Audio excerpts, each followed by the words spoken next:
você vai se assustar.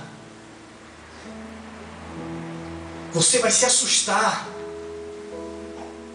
se você conseguir se enxergar sem a graça de Deus, sem o amor de Deus no nosso coração, sem o Espírito Santo ditando os passos da nossa vida, sem Jesus Cristo redimindo os nossos pecados.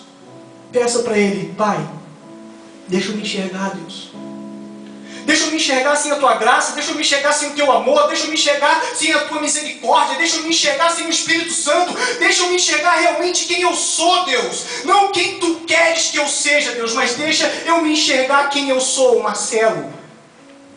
É horrível. É horrível, irmãos. Me deu uma dor no meu coração. Eu chorei. Eu chorei compulsivo quando eu me enxerguei.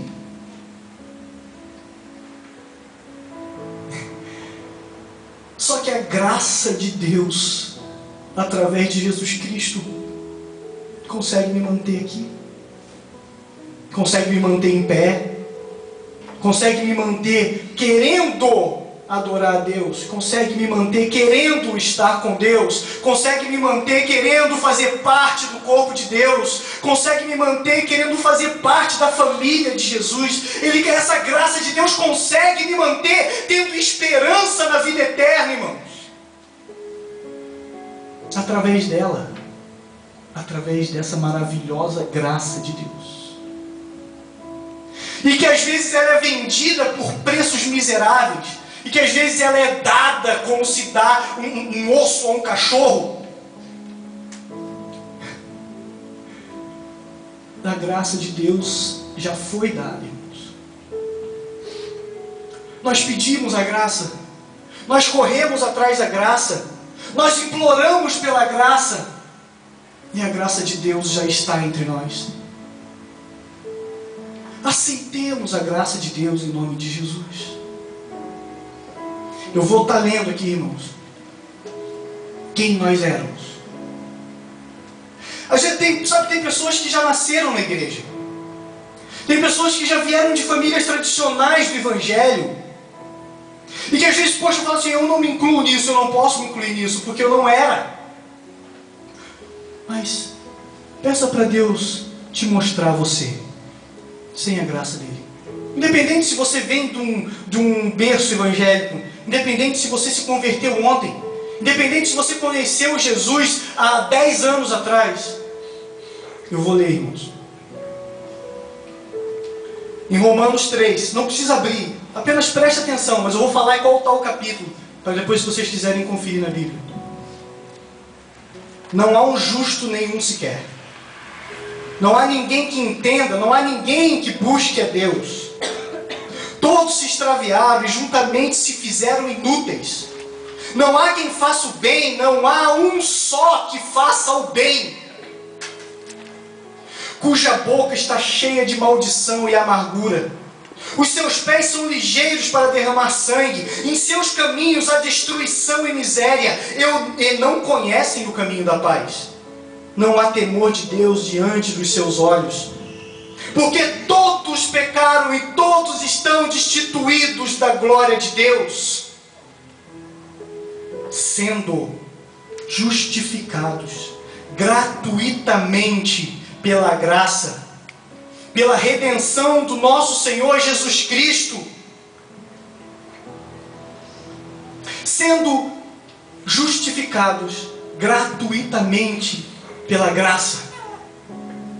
Gratuitamente, irmãos. A gente não precisa pagar nada. A gente não precisa barganhar nada. A gente não precisa subir degraus de santidade. A gente não precisa querer trocar com Deus algo pela graça dele, porque isso nós fazíamos antes, porque nós não conhecíamos a Deus. Porque dentro das nossas bocas, diante dos nossos olhos, só tinha iniquidade. Longe da graça de Deus, éramos realmente como pássaros que não tem para onde voar num redemoinho, num vendaval. Longe da graça de Deus, nós éramos realmente como aquela porca que se remove na lama. Longe da graça de Deus, nós realmente éramos como aqueles cachorros que voltam ao vômito. Mas gratuitamente, irmãos, sem Ele cobrar nada. Essa questão da justificação, irmãos, é algo que nós não merecíamos. É algo que Deus ele foi e comprou com o Filho dele. Pagou na dívida daquela cruz toda a dívida que nós tínhamos. Hoje nós não devemos nada para com Deus. E hoje nós não precisamos pagar nada pela graça dele, irmãos. E se a gente prestar atenção lá no nosso interior, lá no Marcelo carnal, lá naquele que Deus resgatou lá do fundo da lama, qual o nosso pensamento com Deus para com isso?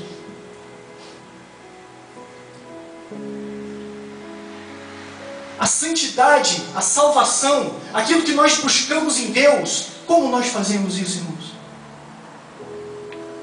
A gente vem no culto quinta e domingo para a gente conseguir a salvação? A gente vem no culto quinta e domingo apenas para adorar a Deus? Nós ensaiamos, nós cantamos, nós louvamos, nós pregamos. Para quê? Para estarmos com Deus? Porque nós queremos? Porque nós necessitamos? Porque nós precisamos? Qual é dentro de nós a nossa vontade de estarmos aqui nesta noite, irmãos? Se fosse por mim, eu não estaria. Se fosse por você, você não estaria. Nenhum de nós estaríamos na presença de Deus, irmãos, se fosse por nós mesmos. Deus, a graça dele nos envolve de uma tal maneira que ele nos tira do mundo para nos trazer para a presença dele. E toda vontade de adorar, toda vontade de pregar, toda vontade de tocar, toda vontade de fazer algo para ele, vem dele.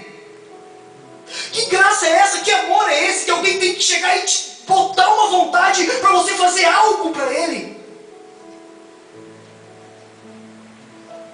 Quantas das vezes, irmãos, nas nossas orações ou aqui na casa de Deus, nós agradecemos a Deus por essa graça?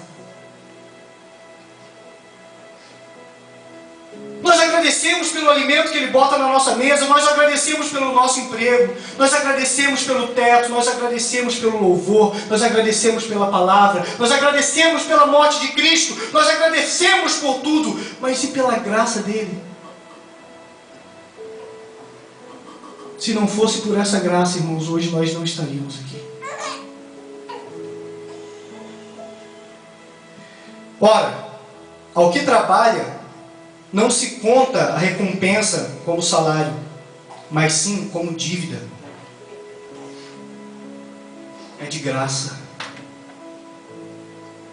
Aqui nesse versículo ele mostra se o que nós fizéssemos pela obra fosse algo que nós tivéssemos que ser retribuídos por Deus, era como se fosse um trabalhador trabalhando pelo seu salário. Um trabalhador, quando ele trabalha pelo salário dele, aquele salário que ele tem que receber não é uma dádiva, não é uma recompensa, é uma dívida. O seu patrão tem uma dívida para com você quando você trabalha um mês para ele, e ele te paga. Agora, com a graça de Deus, não, irmãos. Aqui ele está dizendo que a graça de Deus não é pela obra, porque ela é de graça. A salvação vem pela graça de Deus, ela não vem pela obra. Ela não vem por eu estar fazendo maravilhosamente a obra de Deus. Isso não me dá a salvação, irmãos. Eu tenho que aceitar a graça de Deus na minha vida para que ela me dê a salvação. Através da graça de Deus, pela fé, eu sou salvo. A obra de Deus, eu acho tão interessante essa parte, porque a obra de Deus, ela não te salva. É porque para você não se engrandecer nela, para você não se exaltar nela. Isso é tão maravilhoso, irmãos, porque o inimigo ele usa tanto isso para deixar a gente lá embaixo. Você não trabalha para Deus. você não faz a obra de Deus. Você pensa só de você estar na presença de Deus, você vai ser salvo? Onde estão as suas obras? O que você tem feito para Deus? Isso vai nos murchando, irmãos. Vai nos murchando. Quantas vezes a gente veio para a igreja falando: Senhor, o que eu tenho que fazer para ser salvo, meu Pai? O que eu tenho que fazer para conquistar a salvação, meu Deus?